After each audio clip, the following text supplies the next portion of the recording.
baseball is much more fluid, much more open, much more able to accommodate really good teams. So I think there are really 29 other teams that can take hope from all of this. And as far as the city of Chicago, George, I was able to spend some time with Mike Ditka, having been fortunate enough to go to games 3, 4, and 5 for Fox in Chicago and Wrigley Field. And Mike Ditka said that this will be the biggest thing that ever happened in Chicago. And of course, he won in 1985. He had all the Jordan championships, the 6 championships with the Bulls in the 90s. He had the Blackhawks winning 3 times in this last decade. But he said this would be bigger than the White Sox, bigger than anything. And I asked him why. He says, because it happens once every 108 years. Will these guys now just be heroes for life, and will this always be looked back upon as the one that Chicago finally has, and they'll hold it dear forever? Well, it'll be looked on that way unless they win it again next year and then the year after that. If you build a dynasty, and it's quite possibly Theo Epstein has done this, then this will be looked on as the beginning of something itself very big. But for Chicago itself, Chicago was called the second city, sort of disparaging it to New York, and Chicago has a chip on its shoulder. And I think Chicago just took the chip off its shoulder. Chicago is a if you were there, Jim, you know what Wrigleyville is like when all this is happening. The extraordinary outpouring of fans who, as you saw tonight, as you're seeing now, they just go out to hang around Wrigley Field even if the ball game's in Cleveland. It's a very, very unique relationship of the Cubs fan to their own team. And of course, when Bill Veeck put that ivy in, it made that stadium even more of a historic landmark and a place that everybody wants to make a pilgrimage to see. It's on everybody's bucket list.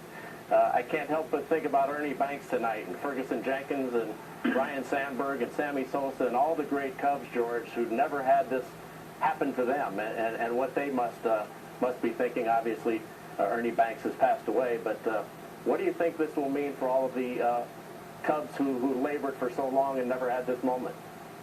Well, Ernie Banks won 2 MVP awards with a very inferior team.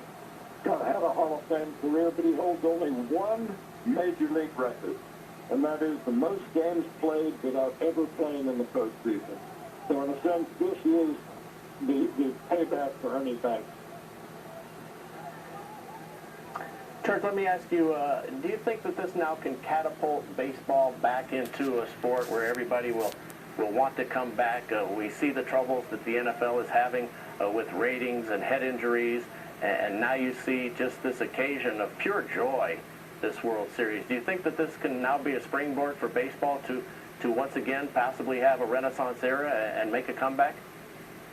I think it will. I think you're absolutely right. The NFL, which has been dominating the American sports scene for a long time, has troubles commercially, aesthetically, even morally, because of the injuries that we know the game now inflicts on its players.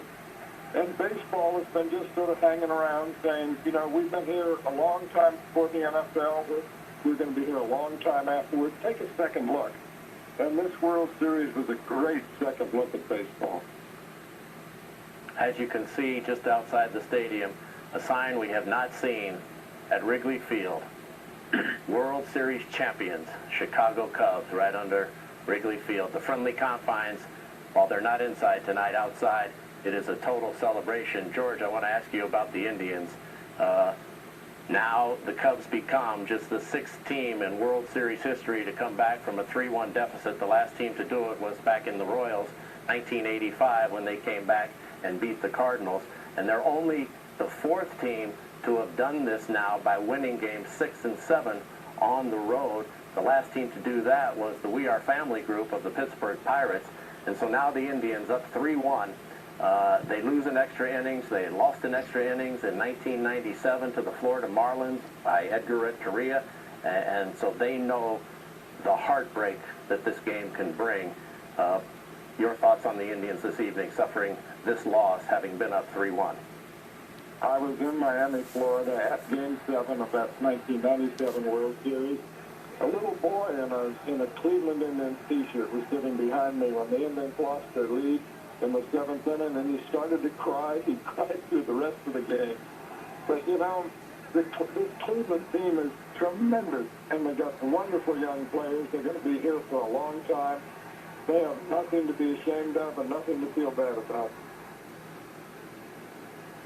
George Will, as a longtime Cubs suffering fan, the suffering is over. Congratulations. We appreciate you joining us here this evening. Enjoyed it. Thanks a lot. Bye-bye. George Will, and you